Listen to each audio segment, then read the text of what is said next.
Ahora vamos al micro de la Sociedad de Cirugía. Nos visita, como todos los jueves, su vicepresidente, el doctor Fabio Aguirre. Fabio, bienvenido. Hola, Fabio. Gracias. ¿Cómo estás? ¿Qué tal? Muy bien, muy bien. Bien, bueno. Había un tema que ayer charlábamos que es interesante porque mucha gente se queja de las piedritas, los cálculos, ¿no? en la vesícula, y que es una de las patologías frecuentes con las que los cirujanos se encuentran, ¿no? Sí, así es. Es una patología muy frecuente, tanto de manera electiva como de urgencia. Otra de urgencia es la apendicitis o la peritonitis, por ejemplo. Claro. Pero sí, las piedritas de la vesícula es un tema muy de todos los días. ¿Qué lo genera? ¿Qué lo forma eso? ¿Qué forma las piedritas? A ver, bueno, en realidad para las piedritas de la vesícula científicamente se llama litiasis vesicular, ¿no? O litiasis biliar. Bilis, lito significa piedra, y bilis, que viene del hígado, la vesícula, que es un almacén de bilis. Lo primero que hay que comprender es eso. La bilis está alojada en esta bolsita, que es como el tamaño de una perita, de una pera, un poco más chica quizás, de 8 o 10 centímetros de diámetro, por 4 o 5, que es un almacén que, en donde se conserva la bilis, y cuando nosotros la necesitamos por una cuestión alimentaria, comemos una empanada salteña, y se activa este almacén, se contrae y lleva en mayor cantidad la bilis hacia el tubo digestivo, y con eso podemos digerir la comida grasa. La vesícula es la que produce la bilis. No, la que produce la bilis es el hígado. Ah, el hígado. La vesícula es estrictamente un almacén de bilis. Es un almacén. Es como la bilis es un detergente. ¿Viste con el detergente que usás para lavar los platos? Sí. Bueno, la bilis hace lo mismo con la grasa que nosotros comemos, que primeramente se disuelve en el estómago. Al pasar por la primera parte del intestino, que se llama duodeno, se activa, reconoce si hay alimento con contenido de grasa, se contrae y pasa a emulsificar la grasa. Emulsificar es dividir, Claro. que es lo que hace el detergente en el plato. La disuelve, pero en el plato es para limpiar, en el organismo es para poder ingerirla, absorberla. Entonces, cuando hay un desequilibrio en el contenido de la bilis almacenada, se forman las piedritas. O sea, esa bilis tiene que tener un equilibrio de agua, bilirrubina, sales biliares y colesterol. Cuando hay un desequilibrio en ese comportamiento, porque hay poca cantidad de agua, porque hay aumento de la cantidad de colesterol, porque hay aumento de la cantidad de bilirrubina o sales biliares, se produce la formación, como el agua y la tierra. Cuando hay menos agua se produce barro, y después ese barro puede terminar siendo una piedra. Bueno, esto es como el sarro de la pava, me preocupa, digamos, me tomo un poquito de agua. Es solidificación de la bilis. Exactamente.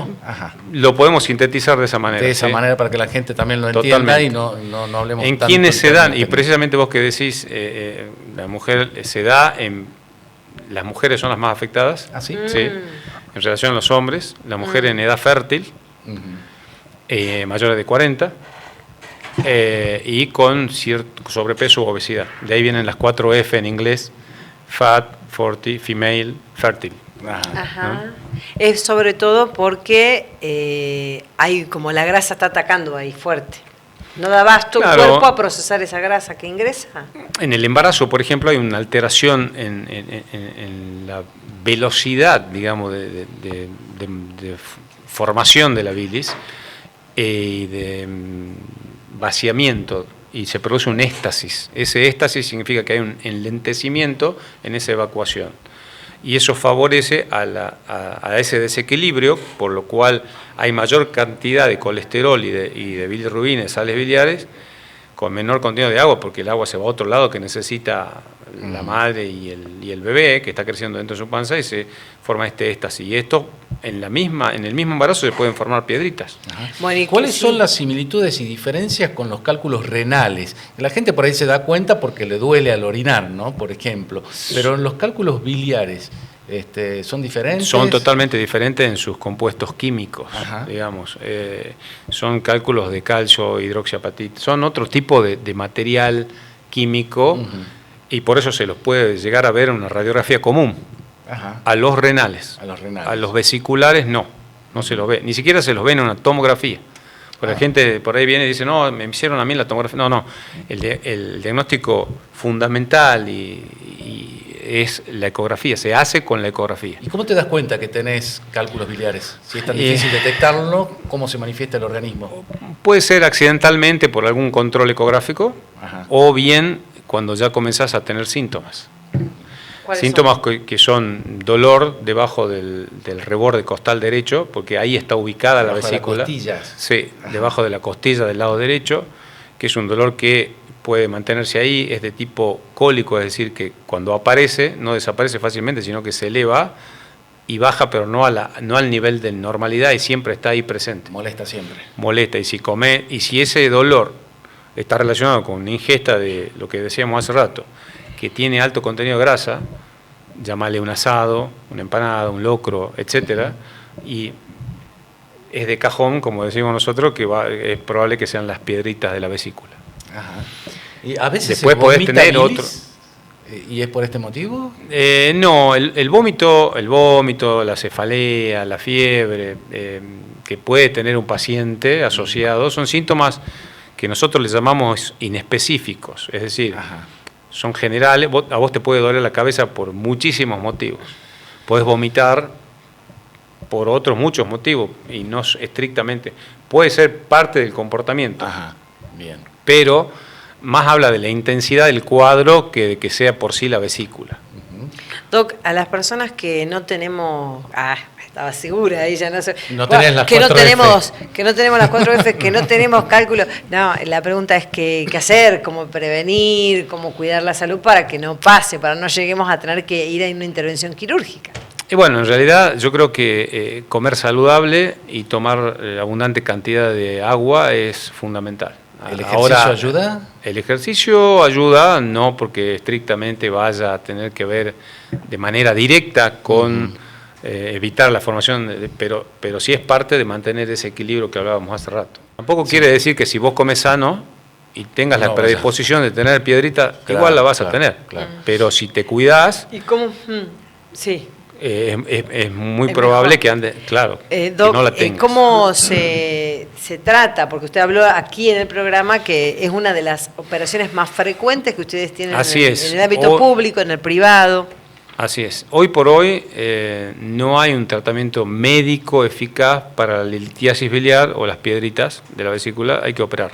Sí o sí hay que ir al quirófano. La conducta es la cirugía, antes o después. No hay pastillas, nada antes de eso. Las pastillas te tratan el síntoma. Ah, claro, el dolor o un antibiótico si hay una infección. Sí. Y la sospechás y no te podés operar. No disuelven las piedras. No hay una medicación, ni la gente que toma mucha Coca-Cola, ni que dice que disuelve el caco, alguna hierba. Tornillos y eso. Sí, pero no. Y aquí hay alguna diferencia también importante con el riñón. Si un calculito del riñón sale hacia la vía urinaria, puede evacuarse por la vejiga y después vas al baño y haces pis y lo evacuás. Acá no. Claro. Acá te obstruye, porque la vesícula no se comunica directamente con el intestino, se comunica a través de otra manguerita, otro conducto que viene del hígado y va al intestino. Ajá. El intermediario, cuando no estamos comiendo, se cierra una puertita en el intestino y de manera retrógrada refluye la bilis, se almacena en la vesícula. Cuando la necesitamos, se contrae. Claro. Entonces, eso es lo que ocurre con una piedrita que está y es chiquitita, porque la piedrita puede ser de 2-3 milímetros hasta puede tener 3-4 centímetros. Ah, un tamaño de una bolilla. Sí, hasta una pelota de golf, si querés. Ah, mirá vos. Sí.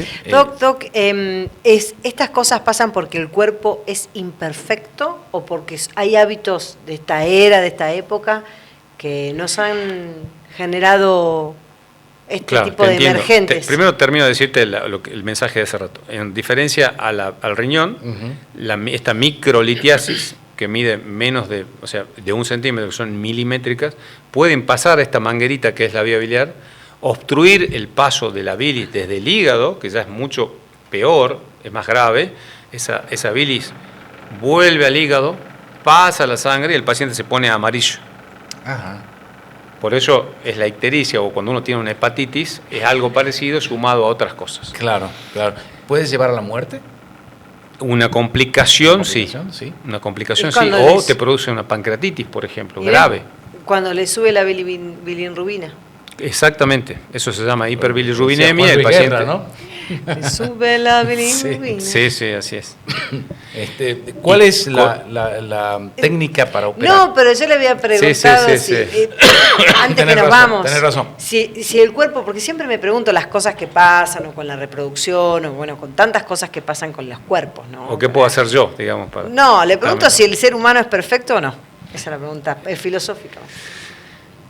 Y mira, si cuerpo fuéramos humano. perfectos no envejeceríamos primero, creo. Es decir, estaríamos siempre en un constante...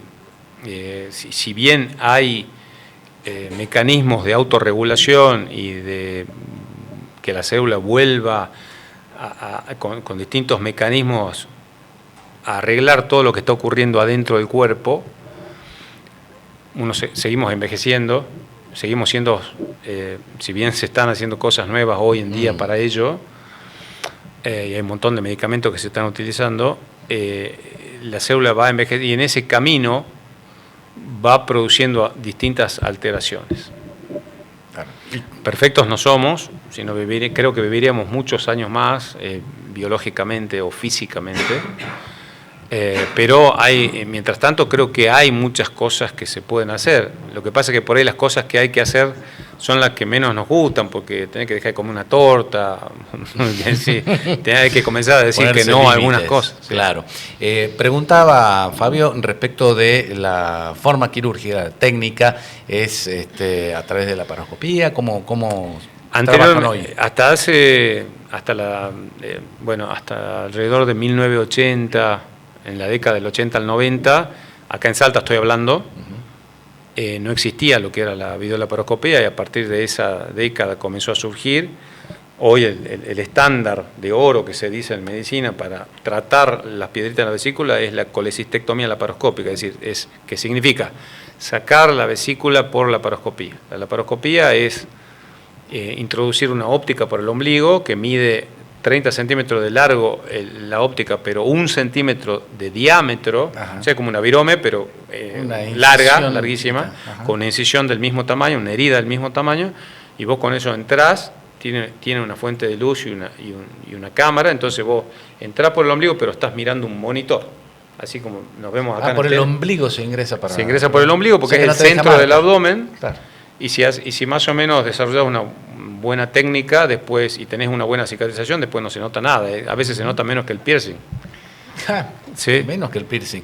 ¿Y la recuperación? Y a eso es una cámara y tenés que introducir otros puertos que son menores, son de 5 milímetros, que pueden ser 2 o 3 de acuerdo al cirujano y de acuerdo a la técnica, o de 10 milímetros y de 5 milímetros, depende quién te opere. Ajá.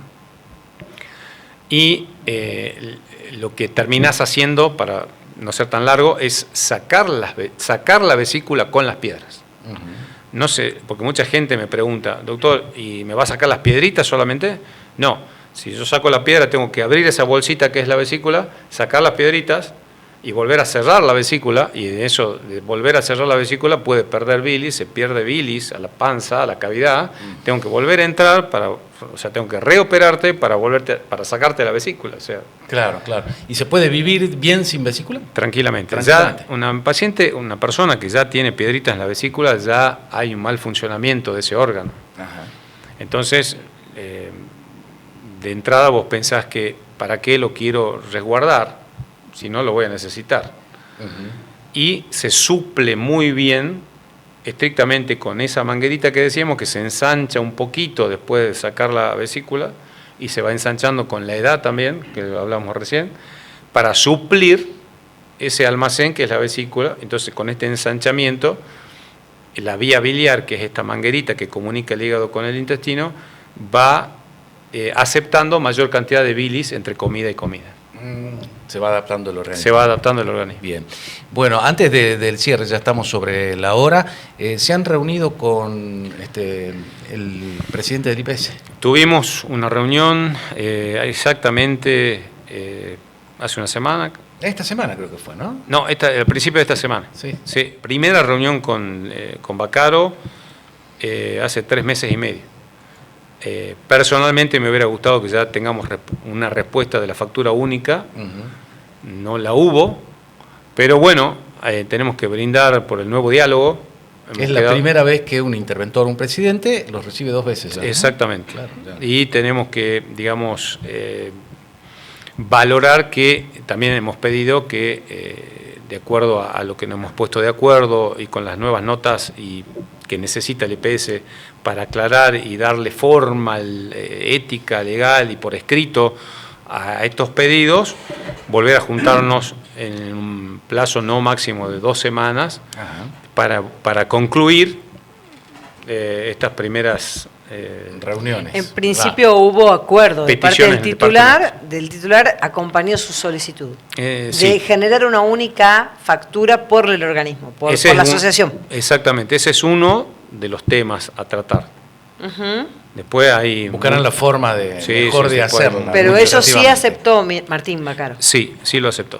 Ajá, Bien. y ahora avanzar sobre tarifas. Y, a ver, hay varios puntos. Honorarios. Honorarios. Sí, hay varios Tema, puntos a tratar. No tenemos que ir, sí. El primer punto es, y lo paso a destacar porque por ahí nos escucha gente del interior, hay muchos profesionales que llevan, el ministerio te exige que vos después de 5 años, te exige los 5 años para que vos puedas ser un especialista. Una vez que vos, no, ya sos un especialista, pero, me equivoqué, perdón, pero después de ser especialista te solicita 5 años de antigüedad para poder pasar a ser un padrón B para el IPS. Tenemos en el interior y acá en Capital, pero sobre todo para gente del interior, médicos especialistas que hace 14, 15 años que vienen solicitando y están en condiciones de pasar a ser padrón B. Claro. Eso es uno de los temas. Claro. Otro de los temas son, lo que vos decías recién, son los valores de las prácticas, que ya lo hemos venido tratando hace rato, que han quedado allá en el tiempo. Hasta hay prácticas por 10 veces menos el valor que cualquier otra obra social. 10 veces menos. 10 veces Sí, sí, sí. Es mucho. Y otra, los débitos que nos hacen las obras que nos hacen en este caso, no la obra social, sino el IPS mismo, que significa que yo hice la práctica, me la autorizaron y después cuando la tengo que cobrar en 3 meses, 4 meses, me dicen no te la voy a pagar porque no pusiste bien la firma, o etcétera. Entonces, esas son las primeras inquietudes a trabajar de manera bilateral y sí, celebramos como sociedad de que haya un proceso. Predisposición al diálogo. Bilateral, exactamente. Bien, eso es importante. Bueno, Fabio, gracias. No, muchas gracias a ustedes, Nos encontramos como la semana que siempre. viene. Perdón por llegar tarde, pero bueno. Se entiende. No, claro. no puedas seguir haciendo esto. Bueno, nos encontramos la semana Muchas que gracias, viene. muchas gracias. Bueno, Fabio Aguirre.